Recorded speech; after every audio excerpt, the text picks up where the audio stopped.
Bibliolaters are trying once more to suggest that I'm greater than God. To me this is blasphemy, and it would be to them if they ever read the book they worship, but reading it with your brain switched on is considered a sin amongst their lot. I'm accused of inventing for myself a better God, a kinder, more loving God, a more merciful one than the real one. Someone who thinks feeling good is also a sin called it a feel-good God. Silly boy. You should feel good about God. God is amazing. He thinks I've invented this false God because the real one's too difficult for me and demands too much, which is laughable. In truth, the God he worships can demand nothing from me. I don't kneel to some half-wit tyrant whose inadequacies make him desire to torture people, and to torture them eternally. Done that. My God, on the other hand, issues an almost impossible challenge. To be perfect, to live without sin, and in perfect, unconditional love for all. I haven't managed it yet, but I work on it every day. And all this without a threat of hell to strengthen my resolve. I don't have the advantage of having it drummed into me from childhood that I'm going to a dark and evil place if I don't submit willingly.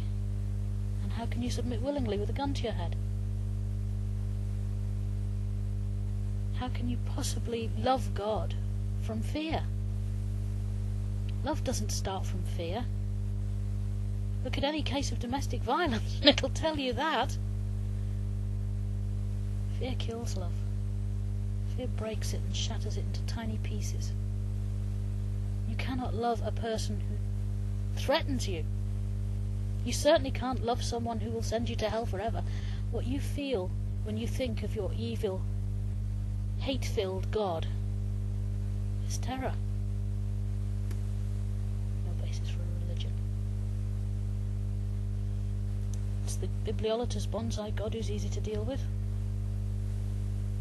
All he demands is submission, out of fear and dread and loathing. The thought of hell is worse than the thought of heaven with such a tyrant God, but only just. To me, the thought of being in heaven with a God who revels in pain and torment is worse. I'd rather be with the devil, who's at least honest about it. I try to live the way I am, for love of God and all life. Not because someone threatened me with an imagined hell. Their God even claims that we can't choose not to sin. Therefore sin cannot be our fault, therefore we cannot be punished for it. Which is probably why the bibliolaters love that version so much. Because sin is then somebody else's fault. God's, actually. It doesn't work like that. We choose to do wrong. We know we're doing wrong. And we take the consequences. But the consequences are not some far-off fairy castle where we're going to be locked forever and tortured. The consequences are here, and they're real. They're hurting people. And seeing the people we hurt go on to hurt others. In the end, we hurt ourselves. Every time. The wrong we do haunts us here. It changes the world we live in. There is no hell, but we can make a hell on earth.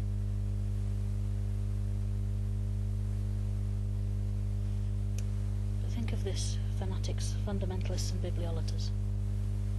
If I can create in my mind a God who is kinder, more loving, more good than the God you worship, I must be superior to that God. And therefore you are more willing to enthrone me than to admit that there may be something good in your God.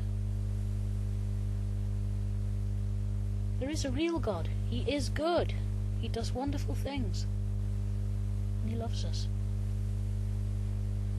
And there is no hell. The truth is, you'd rather put me above God than admit that God is not running the entire universe purely for the sake of hurting those who have annoyed you. You are so filled with hatred and the desire to see people hurt, and hurt for eternity,